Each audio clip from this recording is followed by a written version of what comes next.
spitting fucking ruckus That's what's dope about over you it. too, Necro. Is like you like kind of know ahead of the curve. Like what like I heard you talk about black helicopters, how it was meant for this Asian guy It was that you meant for the knew guy in my crew, a that could have gangster really because I named mean I don't Ming. see anybody like that, like doing it like that. That's Asian that There I is could think nobody. I of. mean, eventually you saw a couple of people coming out. You know, eventually, but Yeah, at the time, yeah. the only Asian in hip hop was the guy in Two Live Crew.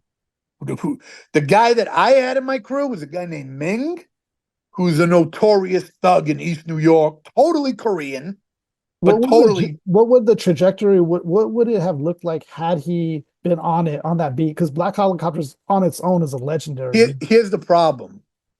He wasn't that good of a rapper. He had good lyrics. He would say Okay, clever shit that I liked, but he didn't really work on his flow. the And delivery. and he didn't want to be a rapper. He was more concerned with being a respected thug Yeah, that's than being a rapper. And he could have been maybe one of the first ever thug Asian rappers ever if he actually would have rocked with me like proper like he should have because yeah, he ended up going to prison for 4 years. He was a Korean kid, right? Totally Korean, like as Korean as you can get, yeah, but grew up in Starrett City, East New York. So all the kids he grew up with were Puerto Rican and black. And I'm talking like me in the projects, right, rugged. So right, he's like me. Like I'm the Jewish white version of growing right. up in the hood around blacks and being influenced by getting beat up and then beating up. He went through all the same exact shit. So that was actually part of my crew, one of my best friends. But he was from Starrett City. I was from Glenwood.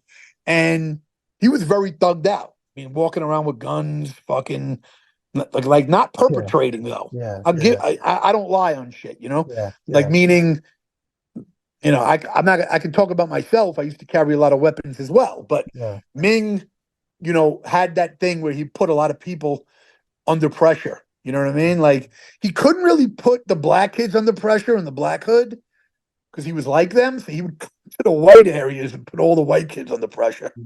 So all the white kids were scared of Ming, and he liked that because they all worshipped him. And it was like it was funny actually. Actually, I actually helped him one time because he had beef with a crew of like 50 kids, and I walked him through the fucking neighborhood by myself with him in front of this whole crew. The crew respected me just because I was white. They were white hood kids too. They were white kids, but very hood like. Like you have to understand Brooklyn. Brooklyn's fucked up. It's like it got to a certain point where white kids became extremely hood. White kids were always rugged when they were in their white Italian hoods, but they didn't have the style. You understand? yeah, As shit as Mob Deeps and puns and yeah, you like hip hop became not Vanilla Ice and it yeah, became Wu Tang and all that. White kids became very fucking hood. Everyone knows that. A lot of Wu Tang fans were all white kids. You know what I mean? So things shifted. You know what I mean? So in this hood, in Canarsie, the hood, they respected me. I never understood really why they respected me. You know why they respected me? Because I was dressing very black. I would have polo. I would have fucking Hilfiger. I had cross colors when nobody had it. I had designs in my head, and I was a loner. So I didn't need people. I would walk by myself. If you fucked with me, I fought you one on one, and that was it. And I didn't really like lose a lot. You know So it what's was crazy like is like I had that respect yeah. where I was like a guy where it was like that he's a stand-up guy. So What's the white kids in Canarsie knew I was from Glenwood and they kind of liked me and they knew I rapped. Because even then, even though I wasn't popular, like it's Necro, I was respected in the hood, like Bill, Gore-Tex, me, and it was like yeah. we were brewing on the low level. So these white kids fucked with me. And so they just saluted me, bro. I didn't have to do nothing. Anytime I walked past them, what up, Necro? Or Ron or whatever. I don't fucking know. I was a Dude, weird kid. It was weird because I was a little bit kind of a loner for a little bit, but a what's lot of crazy is time. like you and your brother obviously are both big forces in hip hop, but then it's like Yeah. you guys have your own solo stuff, but then We don't get our proper respect because like you'll see Mac Miller get more respect than me and my brother. Now remember, I said respect. I don't mean by our fans. Right. I'm saying you might say, well, why do you even bring that up for? Who cares? You have your fan. I'm bringing it up because you constantly see the industry of hip hop saluting people. Yeah, You that's have what you're saying. museums, you have award shows, you have shows like Drink Champs. Everybody's saluting everyone, but they don't give me and my brother respect. Yeah. You know what I'm saying? And you So guys it's are like, big forces so, in hip hop. It's like known. yo, it's like we're So nobodies. yeah. But And it's then known. and then that puts the battery in the back for the haters to go, Right. yeah, you're a nobody. Yeah. I see what you're saying. Even when I'm 1% of the most listened to musician in the planet, which is Well, shocking. But actually, if you look it up, only 1% of all musicians have 450,000 monthly listeners. but you know So what's I'm actually up there. And right. people shit on me like I'm That's nobody crazy. because my numbers aren't Little Pump's numbers, which is 6 million. He has 6 million and I got 450,000. So that means that I'm fucking nobody and he's somebody. Doesn't Dude, make a difference that I'm doing boom bap, real hip hop, and he's doing crap. And I'm not trying to diss the guy. I'm just no. saying, how could you be a guy who knows who I am to send me a message and you're gonna shit on me for what I've done? Like, how does? Yeah, I'll tell you why. My ideology doesn't match theirs. Doesn't I make a agree. difference if they liked some of my music. They're seeing, oh, you're Trump. People have Trump derangement syndrome. Mhm. They go fucking nuts. Do you see the people crying online? Oh They're yeah, fucking yeah, crying, screaming. Ah! Like you fucking losers. It's already the country's better. Did you notice? yeah, Already in a week, all the shit that's happening because of Trump's in the yeah. Middle East, fucking Hamas said they want peace Everybody because wants they know peace Trump's now. going to put the hammer on them. They're like, yo, we want peace. I don't believe them. They're scumbags, but I'm saying the fact is, second Trump came in, they know, oh, Qatar kicked out Hamas from Qatar. They told them you got to pack it up and get going because Qatar probably wants to do business with US. They don't want to be alienated. They're Yeah, like they're like Trump's gonna fucking he's gonna put the hammer on us. Necro. So now that they kicked out Hamas, maybe Trump might be nice to Yeah, them. Like he might be okay. You did something. I won't totally shit on you. Like Iran, fuck, bro. He's gonna sanction the fuck out of them. They're not gonna have anything, bro. They're not gonna get any more oil. They fucked up yeah. because they're responsible for people being in the street doing jihad shit. It's one thing you want to protest Palestine, fine, but you're getting violent. You're fucking up American monuments. You're burning American flags. That's crazy. Trump's like, nah. And that's because of Iran. Iran funded this whole fucking shit. Oh, and you're abusing Jewish students on campus. Like, why are you abusing a Jew? Here's the fucked up thing. A lot of those Jewish kids don't even think like me. They probably don't support Israel. They're probably just Jewish kids. They got to get abused by you? Well, you know why they're doing it? Because they can't have any wins in the Middle East. So their mentality is, well, we got no wins out here. So we got to take it out on every Jew that we can find everywhere else. This is why Jews have to get tough. Like, for instance, could you imagine Palestinians were walking around the street shitting on Latinos? That's You're going to tell crazy. me Yeah, it's Latinos crazy. wouldn't 100 of them get together and serve out the biggest beating ever? Like you don't even look at us, motherfucker. It Yeah, would be nipped in the bud. Or black. You're gonna if Palestinians were saying fuck you N to black people would go bananas, bro. yeah, Jewish people are taking it and getting abused. But remember, it's not Jewish people like me. yeah, I don't go to fucking bullshit ass colleges. I'm necro. yeah. But you got people that are like my niece that they're not involved in any of this shit. They're not involved in the street. They're not involved in what Israel does. But let's say they are. Let's say they're like pro-Israel. So they deserve to be beaten up. So that means that anybody who says pro-Palestine also should get beaten up. So now if we're going to have the mentality that anybody should get beat up, then it's all at war. That means that everyone agrees that everyone else should get beat up. Okay. So that's what I say. I say, listen, Jews have to toughen up and start giving beatings. That's it. Yeah. Or how about this? Stop beefing. You stop beefing, there would be peace. Motherfuckers don't want peace, though. That's the problem. They don't want peace. It's a battle for the Holy Land, man. That Yeah, it's some other infinite. It's an shit. infinite battle. Like it's never. It's a lot of shit. Obviously, Yeah. here's the thing. This is why I'm not debating anybody and all that, because nobody wins. When you watch Pierce Morgan and all this shit, it's very entertaining, but nobody wins an argument. It's two sides. One says one, other Two says different perspectives. Yeah. and that's it. And it comes down to who you're going to listen to. And everybody has their own choice. You know what I mean? And we're having a great interview, so I would rather not go there with you. So I'm not even going to ask you who you side with on that. We're going to leave it at that. No, because in the end of the day, I respect people having their choice, but just be cool though. Be cool about it. You know what I'm saying? Yeah, Like, I get you. don't shit on somebody in America for what they support. They're not there doing anything. So have your issue with who you have your issue with that's doing what they're doing there, but don't fuck with innocent people. And and that's all I say. You know what I'm saying? It's like I don't have a problem with people protesting, but don't make it hate. You know what I'm saying? Like you Yeah. don't see Jews walking through the street protesting hate. They just don't do that. And that's kind of because they're soft. And I'm not proud of it. You know what I mean? I'm just not proud of it. Like I don't rep that. You know what I mean? Honestly, they make me look bad. If Jews were more rugged, like they actually stood on business, Jews are rugged in Israel and IDF. In American Jews are soft. If Jews were rugged, I would have been bigger in hip hop. Do you know how many times we're mentioned in songs as lawyers? My lawyer's Jewish. Bro, we're not all lawyers. I mean, Yeah. yes, a lot of Jews are lawyers, but like that, I don't know. I just listen. If you're something, you're not gonna like people dissing you. If you're Yeah. Latino, you're not gonna like somebody dissing other Latinos just because it's not you. It's like, yo, bro, you're shitting on me too. Don't diss my people.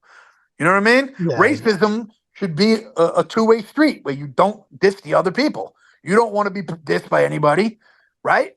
Don't diss my people then. And that's it. Let's agree not to diss people racist wise. Yeah.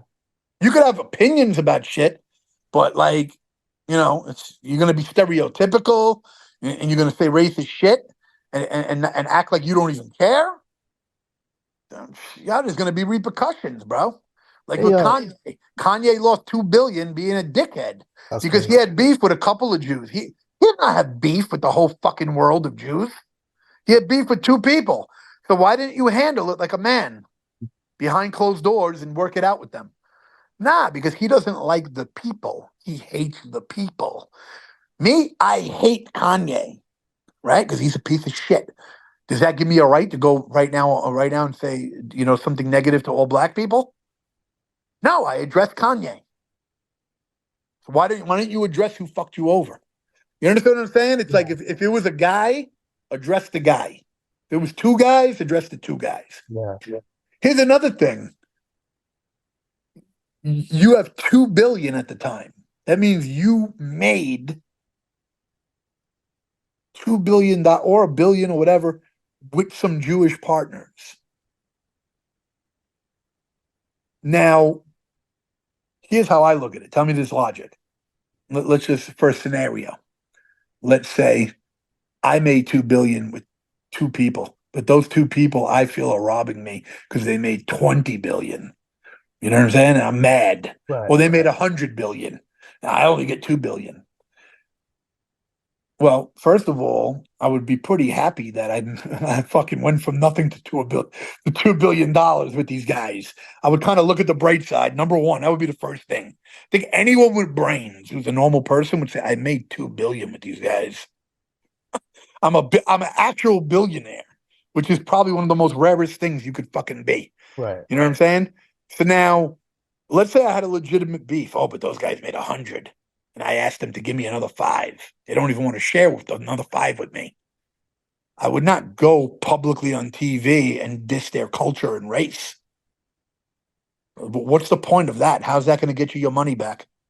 You know what I'm saying? So just the logic is like an entitled bitch because there's people out here, black people struggling with nothing, and you have fucking 2 billion, and you're bitching about another race. You're just making it more division. You're dividing people. Like, what did that? If you notice, since Kanye did that, that was almost the spark of all this anti-Semitism. Kanye kind of sparked it because before Kanye, it wasn't this bad. He Yeah. sparked it that everybody who does hate Jews is like, yeah, they control everything. Let's think about it. Let's just analyze, right? Let's say we did control everything, right? Let's say we did. We must be some dope motherfuckers. So if we're so fucking dope that we control everything, how is that a diss? Why are you going to diss us for it? Because we're actually the smallest percentage of people in the world. There's less Jews than any black or Muslim or anyone. So we're the minority, and we're doing that good.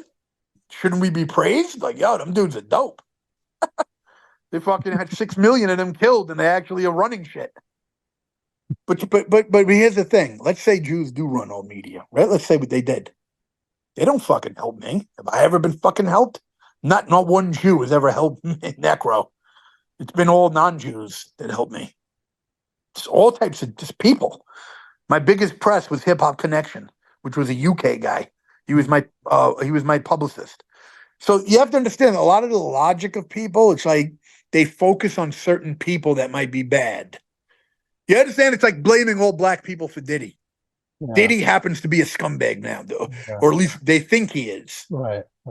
So couldn't we say, see, all black people?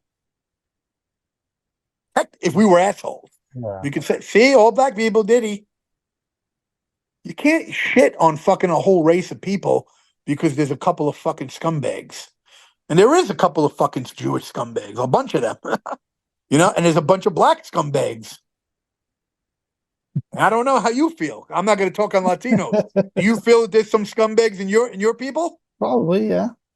That's just being realistic. We're being realistic that not every human is the same. Not everybody's good, and there's good people in everybody. Okay, you know what I mean? And I love Latinos specifically because y'all show me major love in LA. I get major love, so I'm always going to big y'all up. I mean, the guys that brought me, Underground Hip Hop Blog, Armando and Victor. Yeah. I don't know them per se, but I know their stuff though. Those guys are the biggest champions of bringing me to fucking LA and paying me fucking great, $8,000, $10,000 shows, because they know I bring people. So, you know what I mean? And those guys know who's real and who isn't as far as what the real hip hop is. You know what I always thought was dope when you did do the group thing with the Circle of Tyrants. That was dope because like you guys like it was just the chemistry there was there with Mr. High. It's always Cortex, your brother. It's always great when you listen. Obviously, I'm the reason we did it. Yeah, I wanted to do it. It's always a great thing when you bring a bunch of MCs together. The competition, we all want to be fresh. Everybody agrees that the beat's good, so it's 5 people. Did that saying spark the beat's off good. of Gory Days? Because I know you had that track "Circle of Tyrants" from on Gory Days. Did that then spark a album? I don't remember exactly the reason. Yeah, it might have been. I'm going to give credit where credit's due. Gore-Tex came up with the name because it's taken from a Celtic Frost song. The band Celtic Frost had a song called "The Circle of Tyrants." So when we were coming up with names in the song on Gory Days, Gore-Tex says "Circle of Tyrants," da da da da da da da.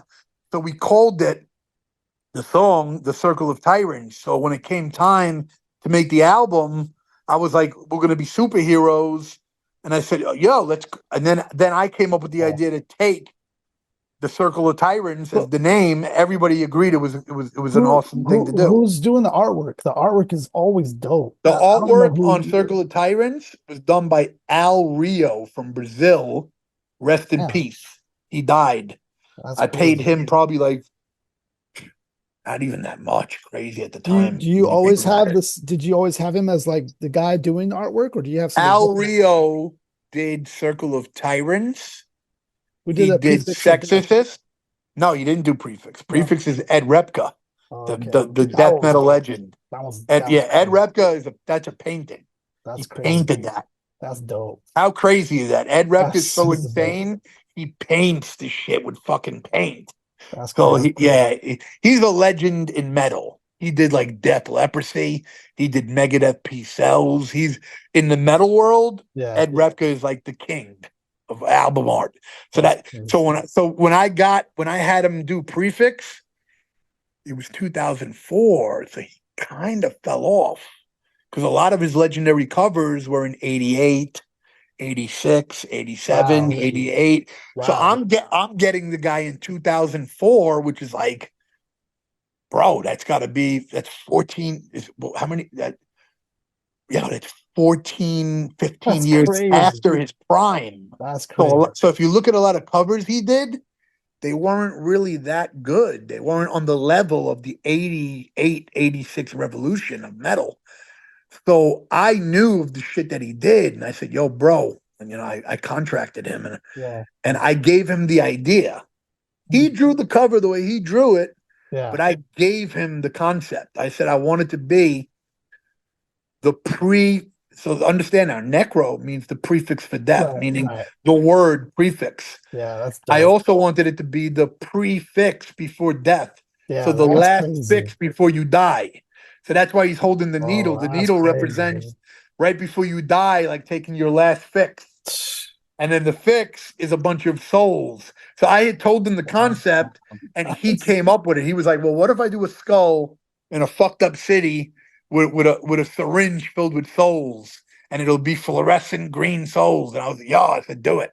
And you want to know what's crazy? When he first did it, I had two other covers drawn. really? One, yeah, two other covers for Prefix for Death. That Because that's how album is sick. legendary, dude. You have to The understand how sick I blends. am. You have to Yeah. understand how sick I am. I'll go and make three different covers. Like I was like not settling. So I Yeah. had Chaz Ballin, who's a horror legend artist, who did Brutality and Rare Demos 3. He drew a Prefix for Death for me. It was okay. It wasn't monumental. Yeah. Then I had the guy that did the cover for Bill, which one with Bill. I had him draw me a cover, but it wasn't monumental. The not like did he do the nonfiction cover? The one with like No. The okay. nonfiction has nothing to do with me. It wasn't on my label. Has not that. Yeah, I don't even want to talk about that because that has Okay. nothing to do with me. I'm on the album, but I didn't put it out or anything. Or I just gave beats. Yeah. But the shit we're talking about is all the shit I controlled on Psychological Records. So now I had those two covers, and then the last cover was Prefix for Death with the Ed Repka Prefix for Death. And I was like, I thought maybe it was too pink at first because it has a lot of pink in it. Like, I don't know, it's crazy. And everyone I showed it to was like, yo, bro, that is Dude, fucking it stands insane, bro. out, bro, from They like said, bro, that yeah, that cover is fucking nuts, it's a bro. whole world in its own. And yeah, it is. And the crazy thing is, it might even be Ed Repka's best cover that he ever fucking did, and definitely the best cover he ever did since the '80s. And I don't think he ever did a better cover than that. And he knows it. You know why he knows it? Why? Because he doesn't let me just have the cover like it's like I own it like every other Yeah. person. Yeah. I have to license it from him for things, Mhm. and that's fine. And I Yeah. paid him many money. I have many contracts with him, and I own the right for Necro for me. You know what I'm Right. saying? But the Right. point is, he knows it's so great that he wanted to at least be able to keep the copyright of it for himself. Yeah. That's how you know. Obviously, it's a He's fucking nice. Necro thing. Yeah. Listen, I told him that too. I mean, we spoke. I was like, bro, it's a fucking Necro cover. I Right. made it famous. It's mine. There's a million people on the planet that know it as me. And yeah, you're Ed Repka. You drew it. But it's not like it's like your cover, like you They're gonna fucking identify it with you, not yeah. They don't yeah. identify it with you really, and no, but it's fine. I get it because you have to understand he's so legendary Yeah. that he feels like I want to get the respect that the guys that I make the covers for get. Because you have to understand he did Megadeth covers and they are Yeah. legendary. Yeah. But I mean, Megadeth is obviously huge. Ed Repka is not on the level of Megadeth, so I Dude. get it. It's a little fucked up for artists, especially now with AI. It's probably a little fucked up where an artist is like, damn, I'm a great artist, but I'll never be, Leonardo da Vinci. But the guy I'm drawing a cover for, he can become a millionaire with fucking 800, a million fans, and I'm just the guy that did the cover. It's a Yeah. little fucked up for But this time. you brought it to life with the music though, because the music really Well, brings that to life. that's why I knew, because he Yeah. was the metal guy, that this has to be the record that I feature all Right. the extra metal. Did you know the metal guys I have on there? Are you familiar You with know, them? I haven't really been a big metalhead, so I knew they were big, Okay, but okay, I get it. Yeah, I just wanted to know if you knew, or you were just referencing your knowledge of what I did. yeah, yeah. Yeah, yeah. So basically, that was an album that I just wanted to be totally hip hop, but also infuse metal in some of the Dude, you songs. infused it like so perfectly, dude. There only a few people in hip hop could Yeah. pull something like that off. Well, Maybe, nobody does maybe, it. Nobody maybe even wants to. Chuck D could come close, but And it's different with Chuck yeah, D because he right, doesn't do it like a metalhead. He does it right, like from a hip hop perspective. right, I'm yeah, doing it from a hip hop perspective, but also a metalhead. right, yeah, Because Chuck D ain't listening to metal. yeah, I actually understand metal. right, So it's a different, But yeah, listen, it was cool. I tried to get a lot of love in the metal crowd. I didn't really get the love I should have gotten, from magazines, because you have to understand the way the metal world thinks. yeah, Rap is crap. That's their motto. Here's the motto for hip hop. It's it's devil music. It's kill your mother music. That's what uh, people say about metal. yeah, yeah, Who hate metal, and then people who hate rap go rap is crap. That's their little slogan. All the metalheads. And there's been nobody like me since I dropped Prefix for Death, meaning there hasn't been like an influx of all these new people. yeah, They just didn't accept me, and I was brought at the biggest level because I was on the Sounds on the Underground tour. I was in every metal magazine. You know what I mean? I was in their face. What So about the Gory Days cover? Was that just like a candid, kind of like just a candid photo, or what was it behind that? the Like, Glory Days cover, first of all, if you look at it, it's a little blurry. yeah, I actually was able to, with AI, actually bring it into crisp fucking form now, which is wow, interesting. Yeah. So I'm probably going to put the crisp version on a shirt or something. But I guess I'll leave the original the way it is for now because it's original, but it's a little blurry. But Mr. Hyde took the picture. That was just like random. We were back then during Gory Days. We took a lot of pictures. I hired a lot of girls, had a lot of groupies. We did like a lot of crazy pictures. They're all inside the booklet and all that. And it was like that time because it was my second album. So I was like, and I had my own distribution deal finally with yeah, Selected Hits. I had Selected Hits. Johnny Phillips, who Master P had first. I had finally landed a deal with Selected Hits for Gory Days with Brian Shafton from RBC, and he now runs Compound Interest. He was my retail sales manager and the guy who spoke to everybody, like Violet Brown and all the people that bought for stores.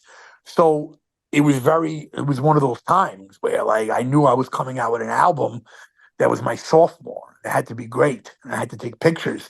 And you want to know something? yeah. This was before I really understood art.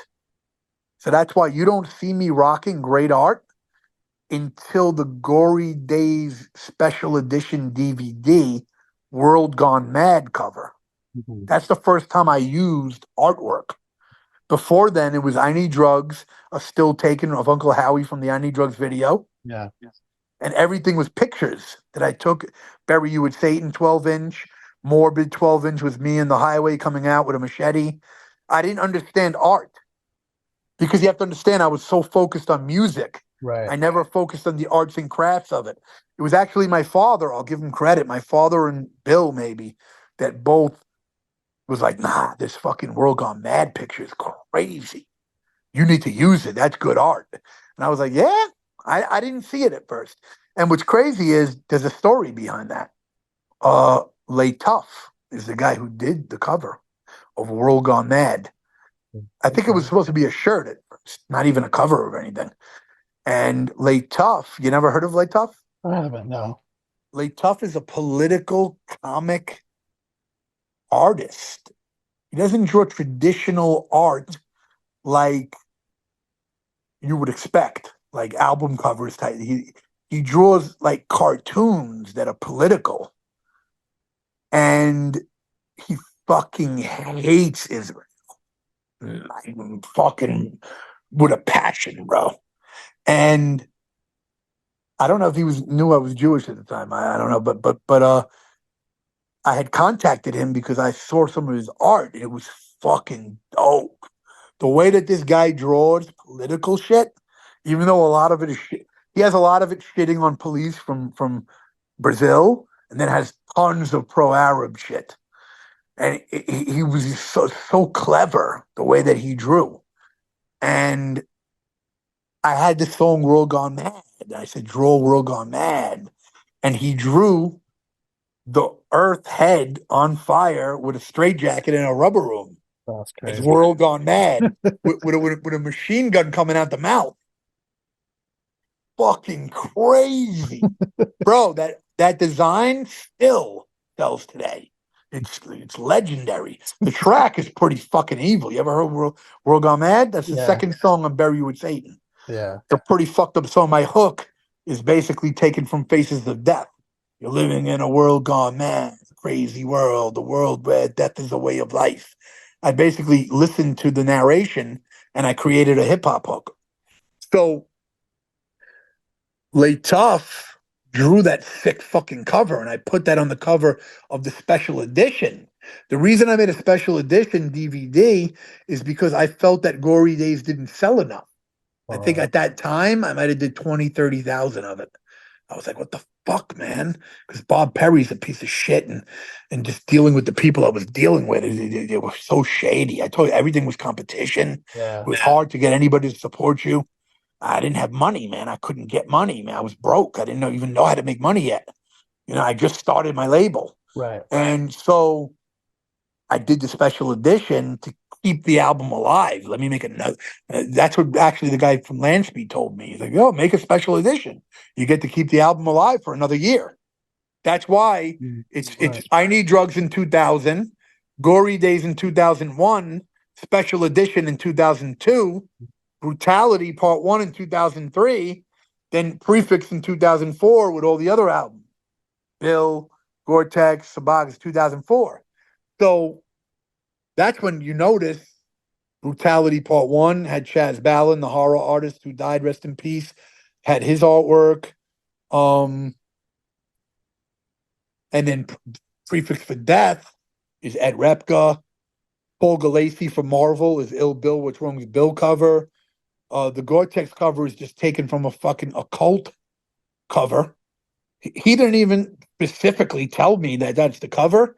He just like showed me some pictures from a book and it said it could be, here's a bunch of pictures. And I was like, it's got to be this.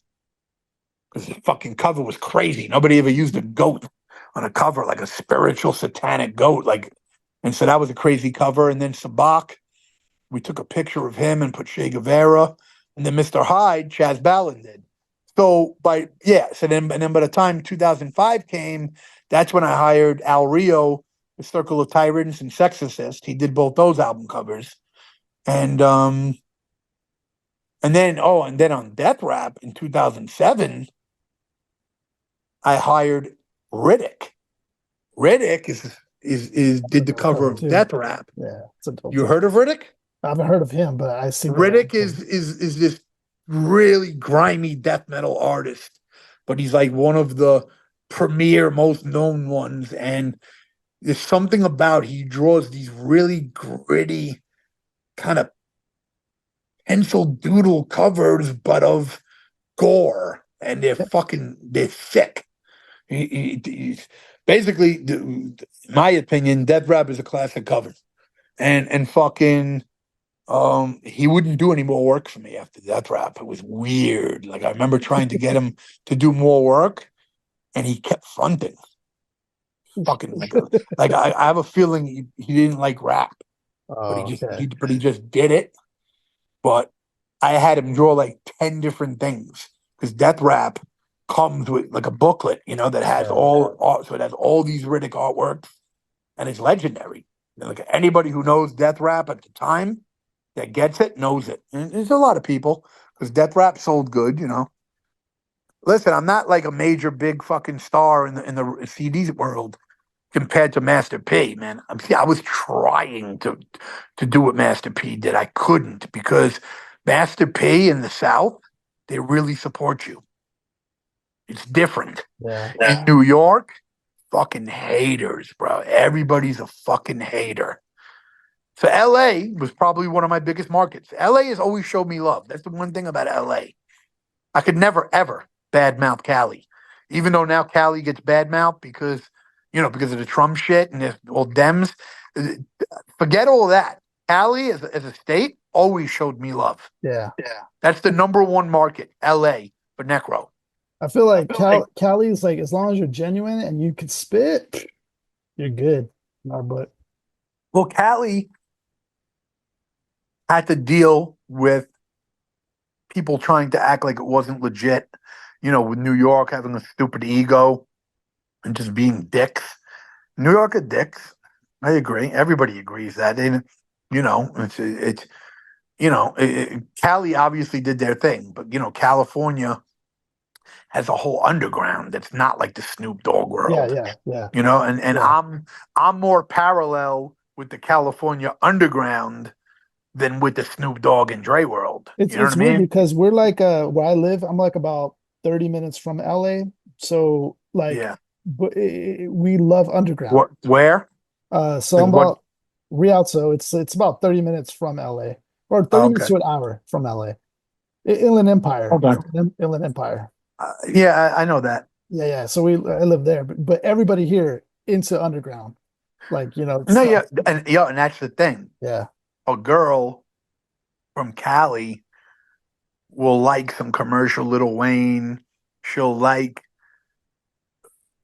6ix9ine or that new shit from those other yeah, guys, yeah, and then love Necro. yeah, Like they don't care what level you're on. It's not about that. It's about their playlist. yeah. They got Necro on the playlist because Necro's righteous, or whatever they would call me. Yeah. Necro, yeah, he's good. Like whoever it may be. Dude, every track you've done is almost flawless victory, in my opinion. Like almost perfection lyrically. I Cockroaches, appreciate that. Thank you. Cockroaches was definitely one of those ones that like take me back, like falling in love to hip hop. And that track you're like so detailed with like just the essence of cockroaches and just like the weird creatures that they are. Like, what That was inspired you with that? yeah. Sorry to interrupt. No, what inspired you with that one? Yeah. Well, the crazy thing about cockroaches is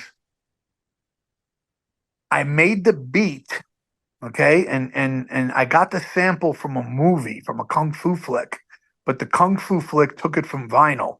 Here's the joke: I used to take tons of samples from kung fu flicks, Yeah, right? But kung fu flicks, because they were overdubbing the voice, right. would overdub music that they would take from 70s records. So how did I find this out? Because as I became a digger, I would locate a lot of these jams and be like, oh, it's from this record. The shit wasn't from the Kung Fu flick. So I probably sampled it from a Kung Fu flick, and I noticed it sounded like roaches. How long did it take for you to notice that it sounded like roaches? Probably as I was making it, I was like, Hmm. I probably made the beat, and then as I made it and I'm listening, I'm like, wow, this is a cockroaches beat. And then probably I had it in the stash, and then at some point I sat down and wrote to it. And what you see what inspired me is doing something, first of all, nobody's ever done. Right. Like Yeah. I'm going to be the first guy to make a cockroaches song, and then I have experience with cockroaches because the projects was fucking infested, bro. Yes, man. Literally in my projects, there could be a roach at any point crawling on the fucking couch or anywhere, and you couldn't get rid of it. It was horrible. Um, It was there, horrible. That's a fucking problem for you. And anybody will tell you that, bro. It was so bad that as a little kid, I climbed up onto the fucking to the I climbed up onto the kitchen sink to yeah, look on top of the drawer. that's And correct. at nighttime, there would be hundreds of roaches coming out from all the walls, crawling on top. I was like, "What the fuck?" I did. It was mind-boggling. Like I'm a little kid. I can't even comprehend. Have you ever But it seen that was movie, Joe's Apartment? Have you ever seen that movie? nah. It's about like roaches in his apartment that like just basically take over. Anyways, it's a You know when funny movie. Ghostface says plucking roaches out the cereal box? Oh shit, yeah, yeah. I relate to that. You know what I'm saying? Because that's some shit that It's good. you would have to look at your Captain Crunch or whatever when you Yeah. took it and make sure that there wasn't a roach that got in there by accident. Well, you said a line about that, I think, in there too. I covered roaches pretty well considering, my Uh, experiences. another standout one that was actually really like it sent me in my trajectory for emceeing was the beat you made for No Tomorrow. That beat with the drums was crazy. It's like da, da, da, da, da, da, da, da, da. Okay, I'm gonna break that down. So, no tomorrow. Okay, first of all, the influence to do that drum thing Yeah, with the dot dot dot was from yeah, Pete Rock. Was from Pete Rock because Pete Rock used to have the beats boom boom da da da da doom doom da da boom ba da. He would throw in the little extra mm, kicks to yeah, throw the beat off. yeah. That was his signature style Mm, during the early '90s. If you listen to all the beats that you know what's crazy? He didn't do that on Mecca and the Soul Brother or All Sold Out the EPs. yeah. He did that on all the beats he produced for people. Because at Huh. that time, everyone ended up having a beat from Right, Pete Rock. Every right. rapper that's what started a lot of the beef with him and CL Smooth. Mm, Is he was giving attention to all the people that were hiring him. And right, CL Smooth was like, bro, what about me? right, And Pete Rock was becoming a hot producer like Primo. right. And a lot of the beats that he gave to people that wasn't used on CL Smooth and P Rock and CL Smooth was where he would go da, boom boom boom da, boom boom boom da da da da, Yeah, boom, like that. So yeah. I was influenced by that. I thought that was incredible. So that's why I do da da da da da da da. It starts off That like was that. sick, dude. Yeah. But check this out. I'm gonna tell you a couple more jewels because he brought it up. So I'm gonna give you some fucking jewels. So there's many ways to make beats and get drums. Right, You all different types of ways. right. That snare specifically is the snare from Return to Forever from a guy named Chick Corea, one of the legend in jazz. And it just happens to be one of his records, and it was such a unique snare that I made the whole beat around that snare. So I found a That's different crazy. kick from another record, and I Yeah, found a different hi hat from another. So a lot of times people will use the record for the hi hat, kick, and snare from the right. same beat. Yeah, So you have to be very ambitious to go find just a snare, then just a kick, then mm, just a cymbal from three different records. That was something I would do, and that's something I occasionally still do because it creates a different sound. There's yeah, something different about when you don't use the same drum kit and yeah, cut it up. Because if you're using the same drum kit, then somebody can eventually use that same thing, which is yeah. whatever. Because I always flip my drums DJ to Quick be talks about stuff like that, making your own unique sounds. right, right. But yeah, but I'm not familiar with no disrespect to Quick. I'm not Yeah. really familiar with his production, so I know people revere him as Oh incredible, yeah, in LA but or around here, yeah. I'm not really familiar with his stuff. But basically that snare, because it's very, if people will find it, it's one of those snares you can find if Return to Forever. And check this out. The music, this is wild. The music, na, na, Yeah, na, it's na, oh with the man, it's so dope. Yeah. that music is taken from the horror movie 1976, Blood-Sucking Freaks. Basically the sickest horror movie ever made, in my opinion, my favorite. And if you watch the movie, you can't take that break off the movie. I'll explain why. So you'll understand what a sick fucking record digger I am. I'm next level, bro. Not to toot my own horn, bro, but you brought up something that is needs to be told. I've mentioned it before, but like the fact that you mentioned that record really can showcase what a sick fuck I am on the production. If you watch the movie Bloodsucking Freaks, during that music playing, there's two black girls with afros, slaves, having their fingers chopped off while the midget is playing backgammon with the white slave master. and as they're playing backgammon, you can hear the backgammon going blah, blah, blah, blah, blah. So you can't get a clean version of that sample off the movie like any other person. So at the time, that record dropped 96. So that means around 95, I searched out the guy who made the soundtrack to Bloodsucking Freaks, and it was this Jewish guy named Michael Saul who got hired by Joel Reed, who made the movie, in 1976 to do the soundtrack and got paid like $300 or something, nothing crazy. And Michael Saul was kind of a classical guy, but he was experimenting with Moogs at the time. And so the whole soundtrack for Bloodsucking Freaks is like this evil classical Moog soundtrack.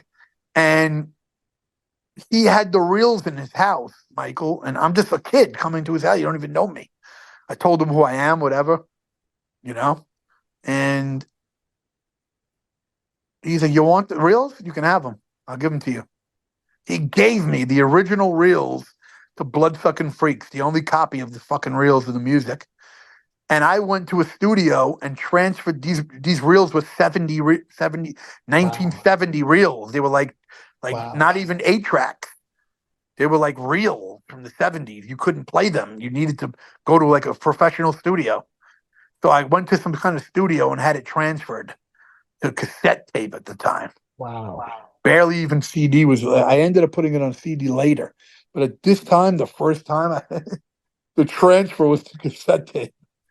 And I had that fucking break. It was like they were doing cues, different parts in the movie. It was like cue one, take two, na na na na, and it's playing it clean.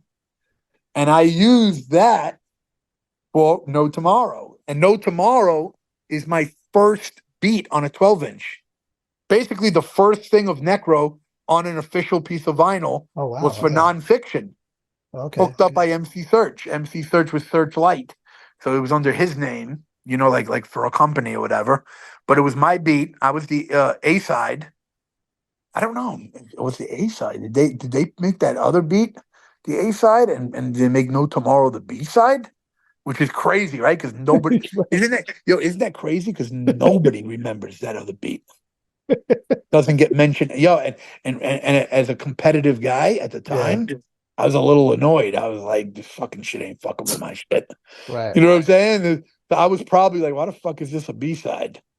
But I have a feeling it's possible that they played me and made my shit the B-side. But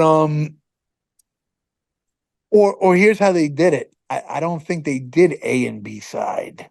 They might have did it where it was one side is No Tomorrow. I don't know. But anyway, it doesn't make a difference. Point of the matter is that's the story. No Tomorrow took a lot to make. That's a beat that when you listen to it and you know what I'm telling you, it's like, oh, you had to go find the guy who made the original soundtrack to get the music. It's not anywhere. It's like it's not on a record. It's not on vinyl. Yeah, there is something about that beat that just like really. So think about it. There's no drum break with those drums. So there's no like actual record where you could find those drums because I constructed each piece from different records, and you can't find the music anywhere.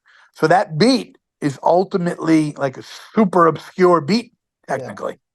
And let me tell you, that beat made me feel really good because back then, MC Search, he was able to get it played. So a lot of people were playing that No Tomorrow was getting people that probably weren't even nonfiction fans. They were just doing it because Search this is my new group.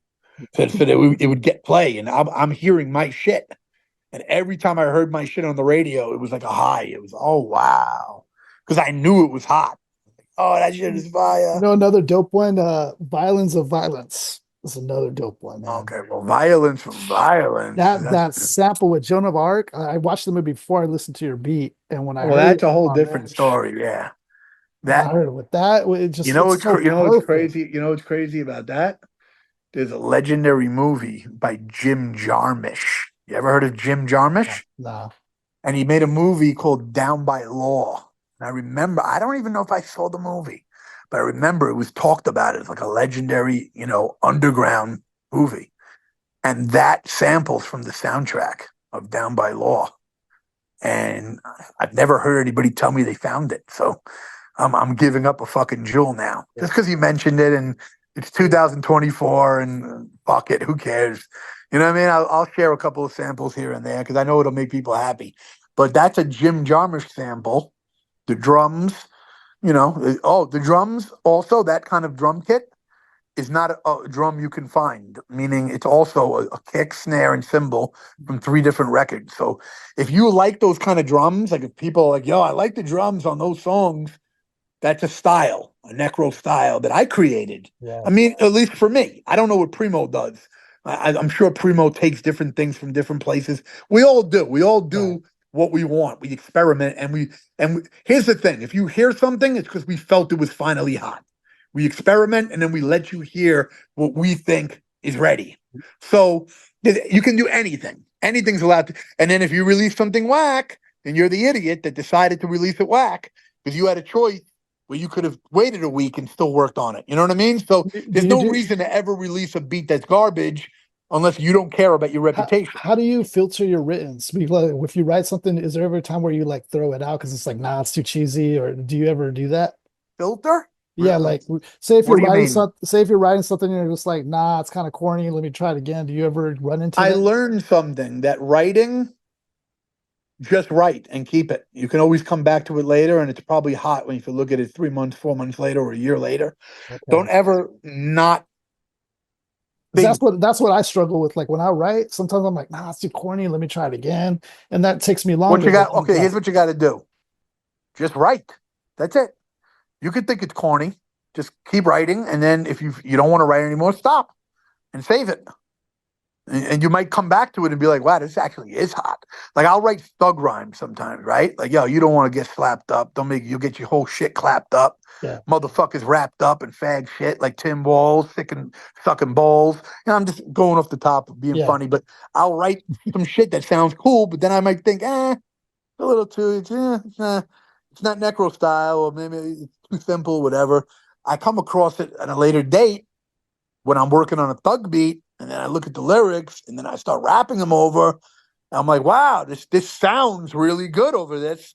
Kind of has a Prodigy vibe, like. So you have to understand, you might be writing from your influences, and then but just not like it, but it might be good later. A lot of times when I work on shit, I'm excited to work on it because that's why I'm working on it.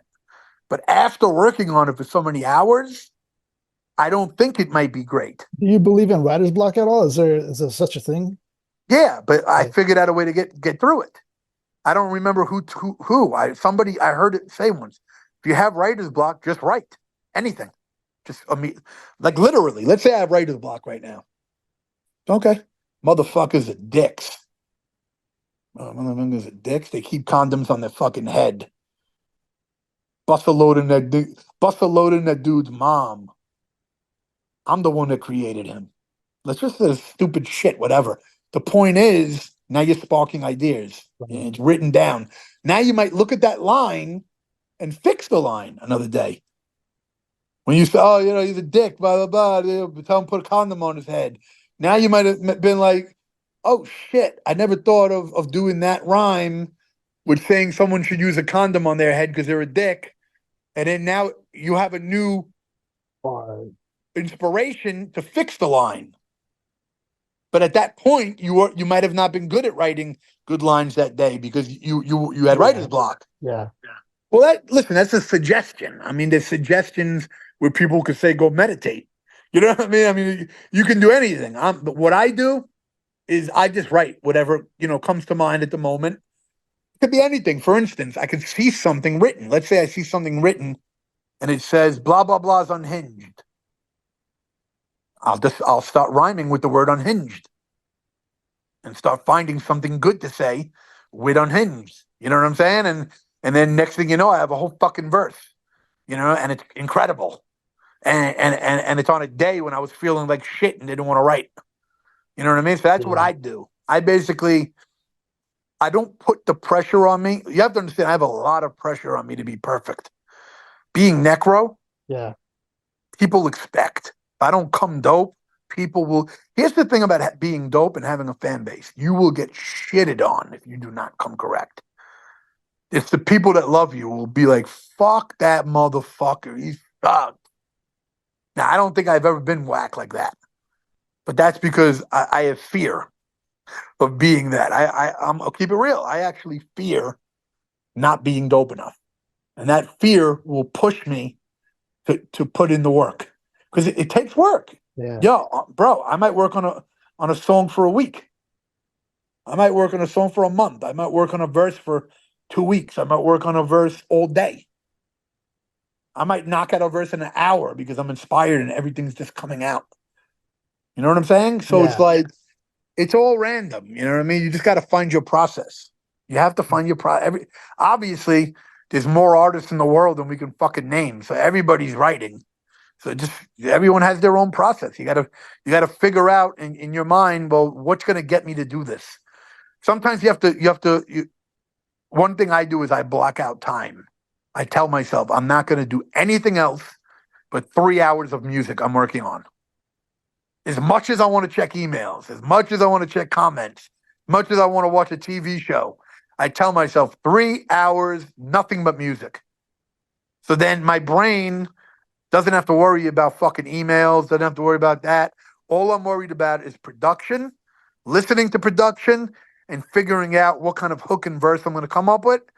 And does it impress me? Is this something I know I want to hear? If I want to hear it, my fans want to hear it.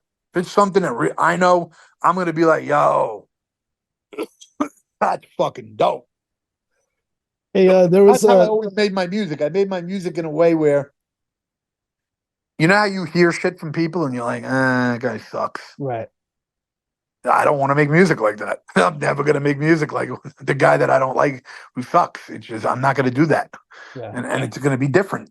You know, I want to hear, I want to hear shit that releases my aggression therapy. It's therapeutically, I feel like I'm punching somebody's fucking face in or I'm boxing, but I'm hearing it through the music. Yeah. That's why when you hear the music, you feel that kind of aggression because I'm creating that energy in what I'm doing. Everybody's different, man. Pete Rock and Common are making, I guess, lovey-dovey songs. I love hip hop.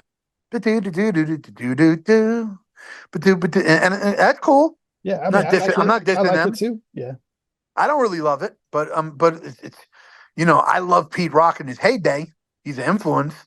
If you ask me now, what do you think of Pete Rock now? I don't think he's like Pete Rock. I don't think he's like Primo. I think Pete Rock lost his way of what he originally did. His original shit was godly, super influence of mine. Nothing he does now impresses me. Now Primo, you know, Primo just hits you with random shit where you're just like, wow, that's dope. Because there's something about what Primo does. He sticks to his shit. Maybe that's the problem. Pete Rock experimented too much. You know what I'm saying? Like he had a style. Like when Pete Rock did "Shut 'Em Down" remix for Yeah. for Public Enemy. I've not heard a beat that he did that's on that level for fucking 20 years. It's just I haven't heard it. That style. It was what I mean. It was phenomenal. And but now Primo, I view Primo as like a continuation of the same style, but you don't want him to change it because it's only his and it's nothing else Yeah. like it. So there's nothing wrong with him being that style forever. He doesn't need to create a new style. Now RZA fell off, and that bothers me because I think Right. RZA has some of the sickest beats ever in the heyday of Wu Tang from the beginning before 2000. Yeah. Is there anything Wu Tang dropped after 2000 that impressed you? Where you were like, "Wow, that was fucking godly." No, you could tell. You could tell too. You could And tell. part of If it it is because wasn't he, for Ghostface, putting out the Supreme yeah, Clientele, still, I you, mean, yeah, you know what it is. RZA just don't care. yeah, He became a millionaire. yeah. He's focused on being a monk, movie shit. He just doesn't care. And you got to understand. Think about the hassles he dealt with. Remember the show? Did you watch the show? Oh, the which one's the Wu Tang? The Wu-Tang show, Yeah, yeah, yeah. yeah. I seen it. Yeah. Do you remember the hell he was dealing with trying to get everyone Oh, together yeah, and all yeah. their bullshit and making his life a living hell Right, when he's trying to help them right, and everybody's beefing and not doing shit? So imagine doing that for 10 years and then you become a millionaire. right. I know. Yeah, You're like, fuck this shit. right. A lot of And then and now notice RZA does do everything that's anniversarial. Like he'll yeah, do shows that play the catalog. So it's not like RZA doesn't do Wu Tang. It's like Wu Tang is established. It's like making Goodfellas and Casino and yeah. Scarface, and you made that, but you're not making any new ones. Right, But we're gonna go around and celebrate Goodfellas, Scarface, and Casino, and right. you got to celebrate it because they're so monumental. Yep. So of course you're gonna celebrate the Wu Tang catalog everywhere. Yeah, But I don't think RZA was trying to make Wu Tang what it was before because it was probably draining him. It was too much energy, and he probably feels like he made his mark, which he did. yep. He turned Wu Tang into a worldwide brand on a insane level, and not a level where people are like, "Yeah, fuck them." It's on a level where people are like, "I love you forever." Right. Like, you know what I mean? So you cemented a fan base with what you did already. I can get why he wouldn't be trying to do it for another 20 years. Yeah, Now, me as Necro, notice Wu-Tang Clan is 6 million monthly listeners on Spotify. I'm 450. Now, not to say I'm in competition with Wu-Tang, but I'm using them as Wu-Tang is somebody who I respect out right, of real hip hop. right. I don't respect a lot of groups. They're somebody actually who fucking that were dynamite during their best shit. That's what I would consider quality hip hop. Like when Big Pun dropped Capital Punishment, like on that level, Yeah, or G rap shit. There's yeah, certain shit yeah, I like, Mob Deep, murder music. It's yeah. it's what it's what I'm into. Right. I'm into that period and that shit. And to me, nothing's better than that. I don't give a fuck who comes out now. You know what I mean? Um, so I haven't gotten really as big as Wu Tang, so I still feel I got shit to prove. And I feel like if I'm alive, fuck it, man. I'll be 60. If I got to be 60 still dropping a beautiful album that everybody's like, yo, those beats actually are insane. If I got to do that to keep building the brand, then I'll do it. You know what I mean? Plus, I believe I'll become a multimillionaire soon. So, like, Yes. I believe Yeah, I'll have 100 million at some point. So, because I know I'll have that, I'll be able to bypass the music industry and fund everything myself. yeah. So, Do it yourself. well, I'll be able to create the scene that I want to have, a scene that involves culture, like horror movies and Yeah, hardcore hip hop and paying homage to definitely anyone who didn't get any homage. Not that I like a lot of those people, some of them are my competition, but if I become the 100 millionaire and I can create like a platforms like Drink Champs on that, like a revolt, yeah, but a necro controlled revolt, then I'll show love to people who I feel didn't get the love from Nori on Drink Champs, which is probably 1,000 MCs that right. that me and you know, Yeah, but Nori will never give them love yeah, because they're not commercial enough. You know what I mean? Or they didn't have major label deals. Well, we need a world too. And the funny thing is, even though a lot of these people don't give me love, the people I'm talking about that we know, yeah, I know one thing for sure. Most of those people, if you ask them, have you ever heard of Necro? They will say yes. yeah, yeah. They might come back with a stupid, dumb remark like, "Oh, does like because they're being dickheads. Doesn't he do production for nonfiction?" It'll be something stupid. Well, Obviously, see, the fact over here, it was like if you'll get a lot you of dumb shit everywhere. I think. over here, it was like if you knew Necro, that meant you knew hip hop, like truly. If Well, you, those are my fans. yeah, I'm trying to say in the whole underground, even the people that front on me are going to at least admit that they know me. Nori, if asked tomorrow, I know is going to be who? Who's that? I know it. I just know Nori. I'm yeah, not on his radar. And that's why I'm not on Drink Champs. Because DJ EFN told me he loves me. DJ EFN asked me to do a mix CD, and I fronted on him, which I was wrong. I should have did it. The reason I fronted on him because I was busy with Street Villains and I didn't know how to have enough time to give quality to my own mix CDs Right. and also give him because I didn't want to just do whack shit. So I was working on Street Villains and I knew that was going to be great because it had the whole crew on it. Yeah. But if I could go back, I would have told the whole crew, let's fucking do a whole circle of tyrants with DJ EFN. Hey, speaking of, where did Mr. Yeah. Hyde come from? Because I mean, I just know that he's always in your circle, but where did he grow up with you or? Mr. Hyde is from Queens and Italian, and I met Mr. Hyde at the New Eurekan Poets Cafe in Okay. Manhattan. Yeah, I've heard You heard about of the that. New Eurekan Poets Cafe? I think Wordsworth told me about it. Okay, so there Yeah. used to be a lot of freestyles there and all that, and I was there, and Mr. Hyde came as a fan and approached me, and this guy looked like a fucking derelict. First of all, he had a mullet. He had a fucking grimy mullet like fucking Joe Dirt. He had ripped pants, leather shoes on. This is a guy from Queens who also Damn, gave a lot of beatings to people, meaning damn. he was He was a about it. fuck. Yeah. Yeah, he was about it, but fucking his fucking image was destruction, bro. It was like a hick from fucking from a mob movie, like fucking weird. But I was intrigued because he was wearing these rings, and they were all those metal rings that you can buy on the street Yeah. for cheap. Yeah. But he had like all the brutal ones with sharp edges. And he comes up and he's like, "Can I rhyme for you?" And very respectful, and he rhymed for me. And he just said a key word that stuck out. He said the word demonic, and that was a time where not very many people would use a lot of the shit I would say. You wouldn't hear more evil words, rappers. You wouldn't hear demonic mentioned many times. And so this is a guy who's coming up to me, and I'm kind of rapping evil. I am rapping, dark at the time, and then he's rapping a little dark. So I gave him props. I was like, "Yo, bro, that's dope. You said demonic." I gave him props, so that made him feel good. He was happy. And I used to keep my beeper on all the movies I made.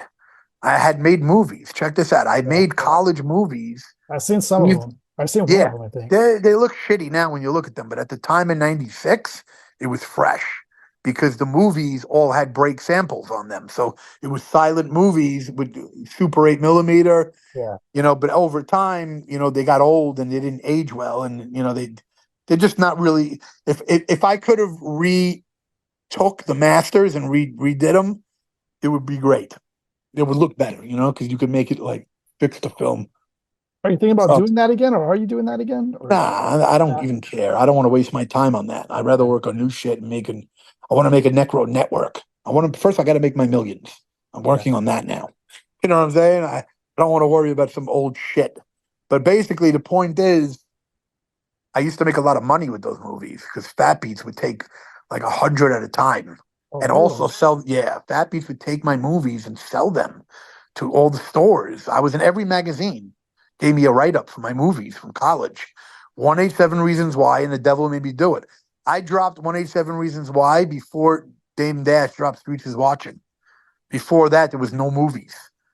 There was my movie. Not that anybody gives me credit for it, but there was my Of movies on the course. underground. Well, I was underground. Yeah. It was my movies on the underground, the Fat Beats world. Fat Beats would tell you I'm the first one with movies. They were interviewed and asked who was the first guy to make a hip hop type movie, Necro.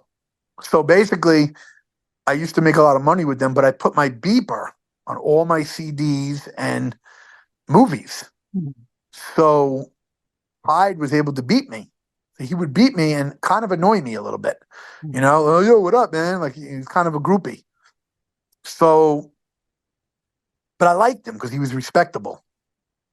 And I just happened to mention one day, I'm like, "Yeah, you got a car?" I'm going to be honest. Now I'm thinking about using him because I'm like, this guy's annoying. He's kind of on the dick. I didn't even really know that he's that rugged. I mean, I knew he wasn't a pussy or anything, but I'm saying I didn't know the guy was about it on that level. Yeah. I Yeah. just knew he was showing me love. So I'm like, "Yo, you got a car?" He's like, "Yeah, I drive." I was like, "What do you think about boxing? The boxing gym. I need a ride to the boxing gym. Would you be interested in giving me a ride to the boxing gym?" Because I wasn't friends with him yet. He Right. was just Right. beeping me like a fan. Yeah. And then I was being networking, trying to think, shit, I need Right. a ride. Because the boxing gym I used to go to was in Starrett City, which is the end of East New York, where Shannon Briggs used to train. Oh, okay. So, yeah, so it was a fucking annoying trip, bro, by bus. You had to take a bus. So it's like I would have to ride an hour there, an hour back. Just suck dick. So Hyde goes, yeah, I box. I'm down. Let's go. Well, no, okay. Hyde goes, I was in the Golden Gloves. Yeah.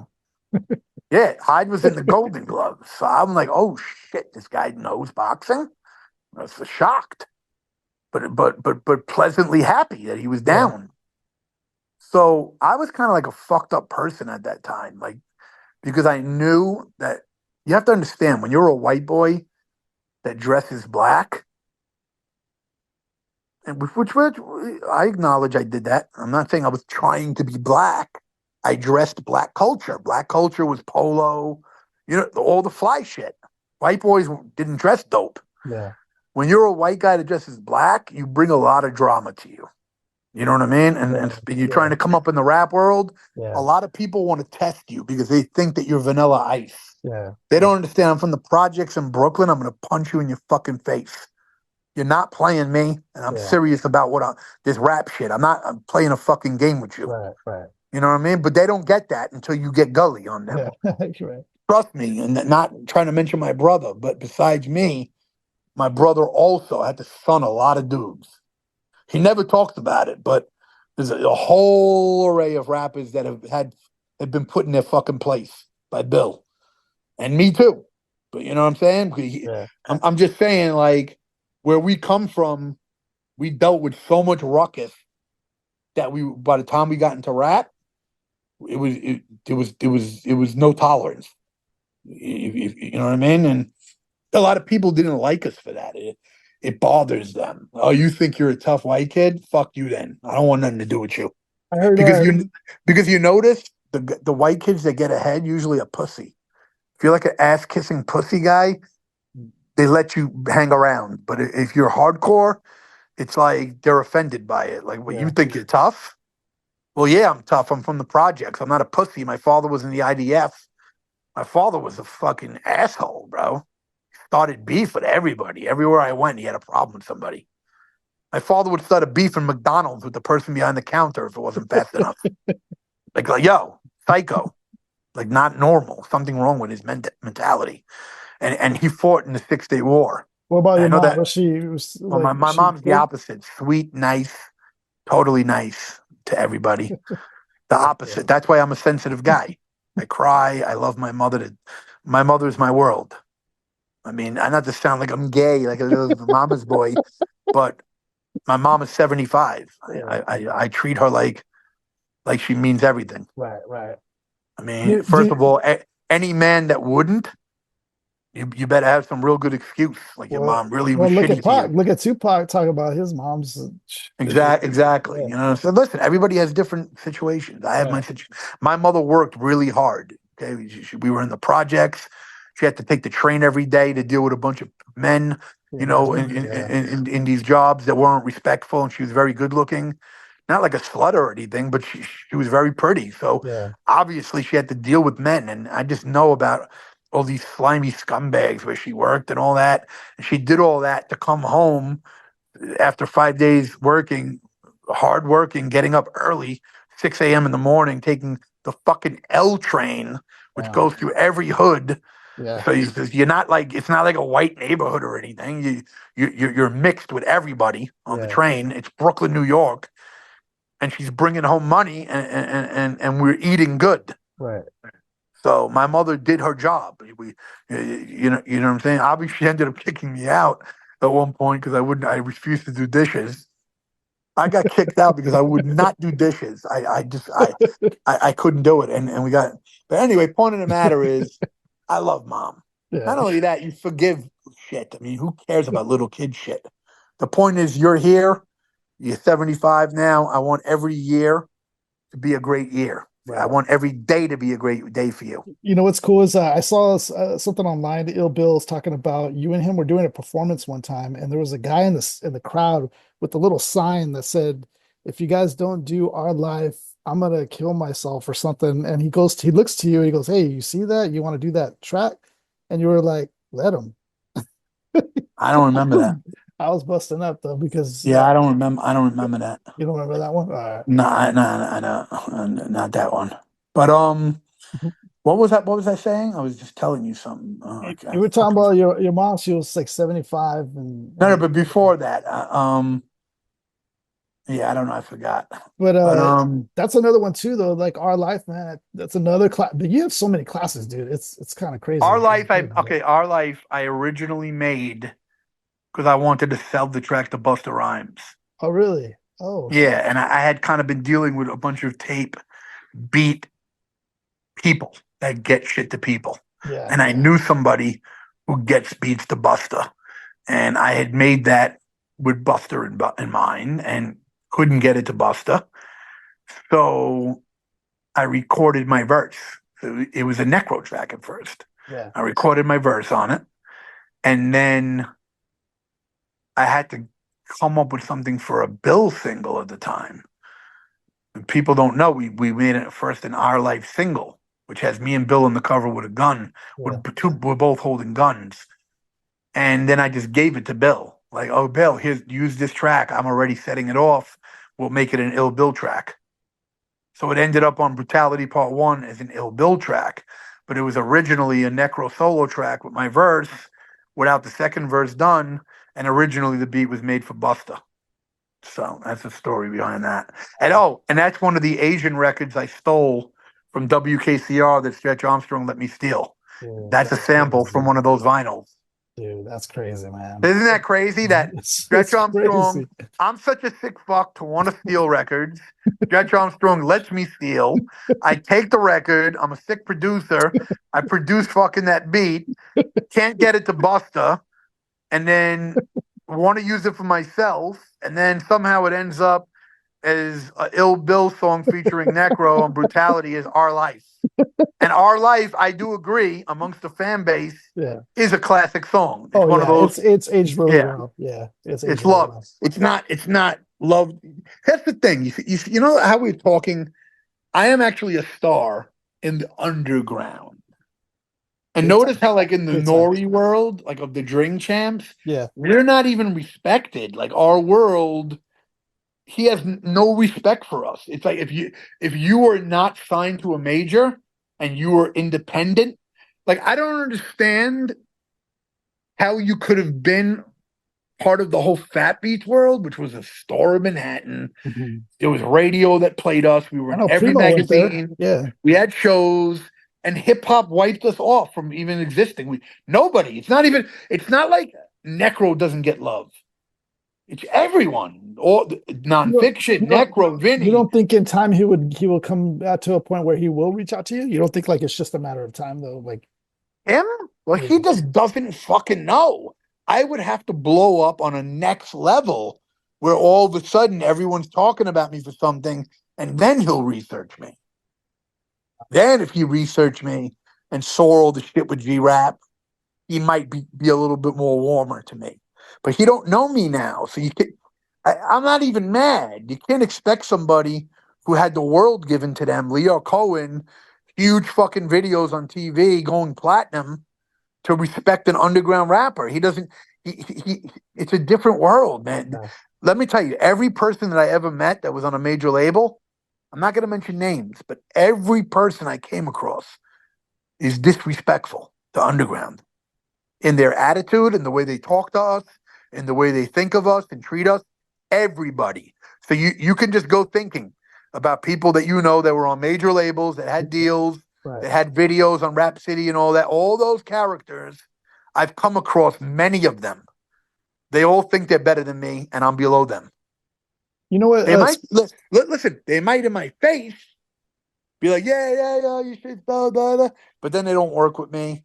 It's all different. In the end of the day, the end result, shadiness. With I Need Drugs, that was like a parody of LL's, I Need Love. Did he Yeah, ever he's never mentioned that he heard it. he's never Another mentioned it example either? of you would, yeah, if Eminem did it, he would know it. But if Necro does it, he doesn't know it. So Yeah. who knows Interesting. who knows if that's a good thing? I never had any problems all this time. So better he doesn't know it. It's a love song that LL doesn't even know.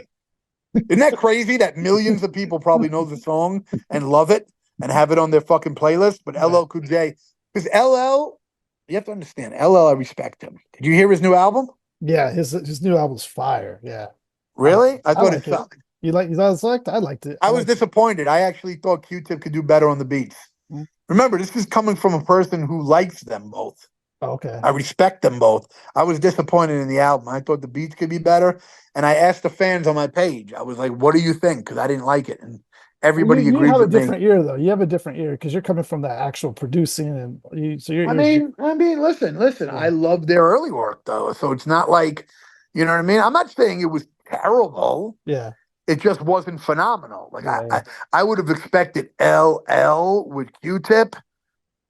You got to combine with something, and it needs to be as good as the shit that was first dropped from y'all, because that's a union, and I didn't think it was as good as anything that they did in the past. Yeah. So that's a problem. Like if I drop my new album and everybody says, "Yo, this is just not as good as Glory Days," I'm gonna be like, "Wow, that's fucked up. That's a problem." But if the majority is like, yo, this is not even like Glory Days, it's just some new shit, but it's good. I like it equally to Glory Days. Then that's a win for me because that means I didn't have to duplicate Glory Days, but you're not looking at me as lame. Yeah. You're not looking at me like, oh, this guy sucks now. When I heard the shit, I was, first of all, LL was not impressive. Were you impressed with LL's lyrics? I mean, I was I listening. took There it was in nothing. context to like him at his age now, at his point, See, that's that bullshit because you're not holding him up to you. You're not saying I want LL like he has to prove he's the man right now. He doesn't feel he needs to prove himself. Maybe he does, but but I don't feel like he's trying to prove to me. It lacked. Listen, if you're gonna say, is it okay to play on a radio show? Yes. Am I gonna rock it? Illmatic? Like Illmatic? No. Not even close. Not even. And here's the thing: if you're not trying to be as dope as Illmatic, like if you're not consciously, like I need to make some shit that lyrically and the beat, it needs to be as good as that. Then what are you trying to do? Some people be like, "Yo, just be yourself and drop whatever is yours." People will like it because it's you. I get that. That listen, you can look at it that way, but I want to be able to impress people. I want you to be like, "Yo, that shit was and you fucking could tell, dude, nuts." because I'm a big fan of Gory Days, but at the same time, when I listen to everything you've done, it's like all of it's up here. You Yeah, know? yeah. Listen, I was listening to Gory Days today because what happened was somebody sent me a tag to post in the story, and it was playing a part of Scumbags from Yeah, Brutality with yeah. Gore-Tex, and I said, let me go listen to that track. It's been a while. I was listening to it. I was enjoying it. I was like, wow, this is sick. Because I was like, this is a sick track. And I remember when Mr. Extreme Exquisite paid me like 8,000 I got for him to use my beat. Remember he did the Huzza over that? Yeah. I didn't know. I didn't even know that. Yeah. Do you know who Extreme Mr. Exquisite is? First time. No.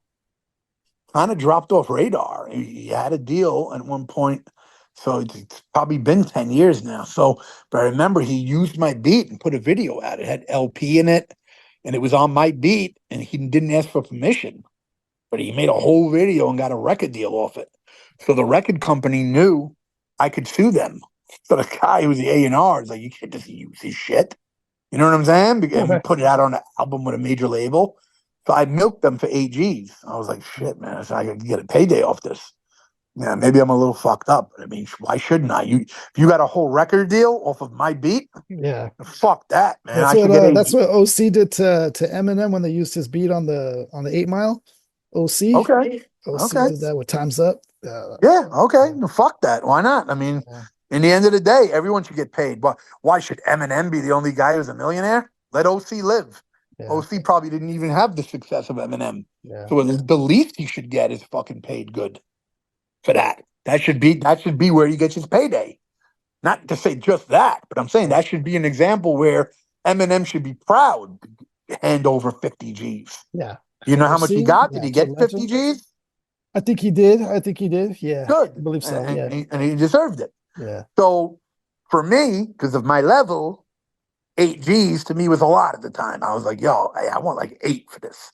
They didn't want to give me 8 at first, you know. They probably thought they can get me like everybody else, you know, on some cheap 2,500 shit. But I got 8 Gs from it. I was very happy. It was respectable. And anyway, I was listening to the song today, and I was listening, and I was like, wow. Not to diss him. He was very cool to me. But his version was not fucking with my version. And it's crazy because you can tell that at the time, like they're worrying about this new rapper. He's taking my beat. They don't care about my Scumbags song that I dropped in '03. But when I listened to my version with Gore-Tex, just much iller. You know, I was like, wow. Like at the time, I didn't think about it. I was just like, they made a new thing of it. It's cool. You know what I mean? I mean, people do that. You see that done a lot. I mean, look at Twins with Deep Cover. Yeah. Snoop was humble, right? I'm sure Snoop got paid, Yeah. you know, and in a way, Twins is iller than the original Deep Cover. Yeah. They I kind mean, of they Pun kind of fuck, killed that. of course. I mean, Little did and they Fat know Joe, in Italy, yo, little. Yeah. well, of course, and Fat Joe killed it. So I mean, Yeah. And Fat Joe came off very good with Pun. So Yeah. like that as a track, they fucking bodied that great, you know. So I don't think they bodied Scumbags better than me and Gore-Tex is all I'm basically saying. Yeah. They did their thing, but it wasn't better. But anyway, point of the matter is it started bringing up all this music that I didn't really normally listen to. It was going through like Morbid from Gory Days, You're All Dying, Bury You with Satan, Dispensation of Life and Death from Prefix for Death. And as I'm listening, I'm like, damn, my shit's ill. I'm like, But fuck. Like, no, because I'm going to be honest. I don't really, even though I know I'm ill, I have confidence, I am a narcissist. I don't sit around all day and, oh, nice shit from 2003 is just awesome and I'm on my own dick. Nah, bro, I don't think about it. yeah. You know what I mean? I'm not, I, you know what I mean? It's like a Yeah. person that makes a movie from 20 years ago.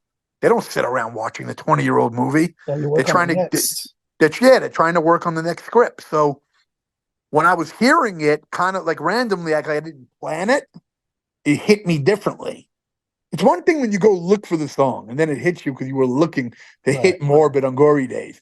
But when it randomly popped up, it kind of it kind Yeah. of it Look kind of made fresh. me Yeah. think like, yo, I'm kind of as ill as Riz is. Obviously not recognized as Riz, but the way Riz is recognized for about 100 beats, Yeah. like there's like about 100 that he did that we could like name bangers. Yeah. I got about 100. Yeah. Obviously, Primo's got about 100. Yeah. Certain people Have have that. that 100 that you.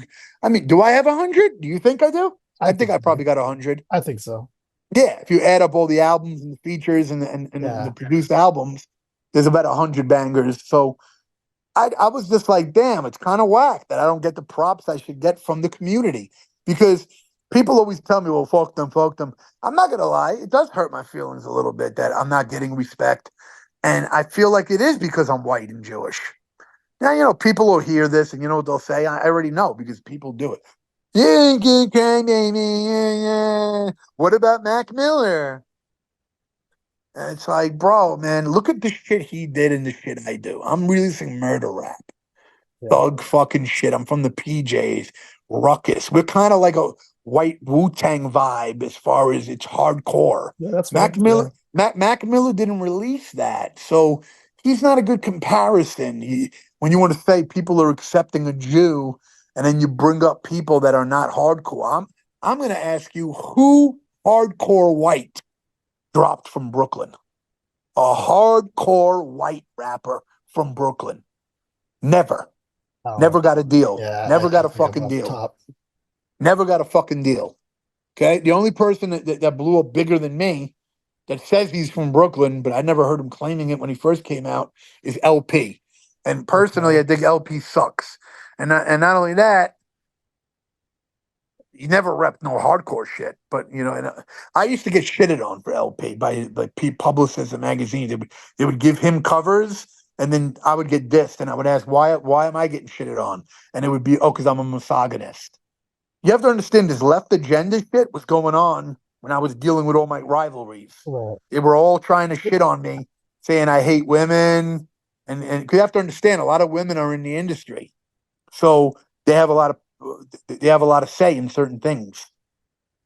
Mm. So instead of like a lot of these women meeting me and seeing I'm a nice guy, I just get judged off the music automatically.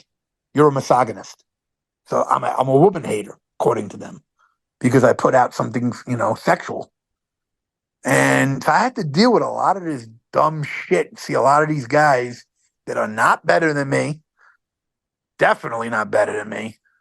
I mean, and they did better than me because of politics, because of the way the street goes. And I'm really going to be faggots watching this going, Necro's jealous of him or her or them. Yeah, I really don't care, honestly. All I want is for Necro to do well. Not being a dick or another. I am a narcissist, but I'm saying obviously I got love for my family and people who are cool to me. I wish you do well with your podcast. Thanks, I bro. don't mean it in that way. What I'm saying is I don't care about other rappers. You can understand? I don't sit Yeah, yeah, around thinking that. I'm just telling you the shit I had to deal with. If you were trying to put out a record at the same time that some of these people were working on, you would see that your shit would get overlooked for their shit. And are you going to tell me that their shit's better than mine? Yeah, that record's better than your shit. I don't think you're going to say that, man. My fans aren't going to say that.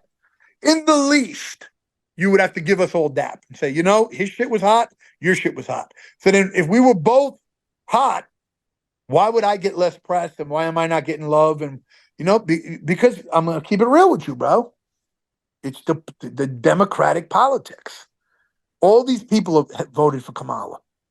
I know. There's no fucking way they voted for Trump. The way that people talk about Trump, Hitler, this, that, they did not vote for Trump. You know what I mean? So yeah. anyway, what I time want is it now? Yeah, we could wrap this up. I just want one more real Yeah. quick thing is like because All right. I didn't want to look this up, but hemoglobin ocean. You've mentioned this a few times. Yeah. I don't know what that is, and I didn't want to look it Hemoglobin up. means blood.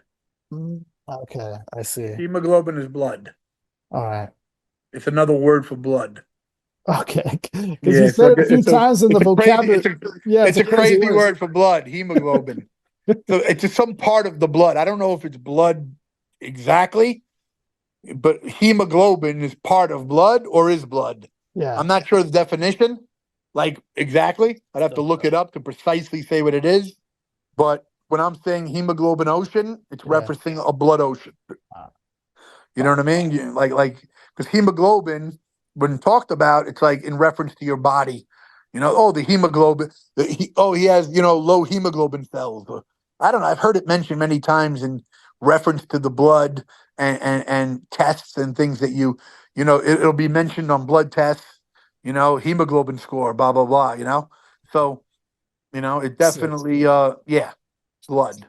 Sick. Well, I appreciate your time, Necro, man. It was a dope interview, man, and All right, man. Thank you as well. salute Appreciate to you, you. G. Thank you for the music and legendary, brother. All right, man. Be well, all right? All Salute to right, you take as it easy. well. Take it One easy. love.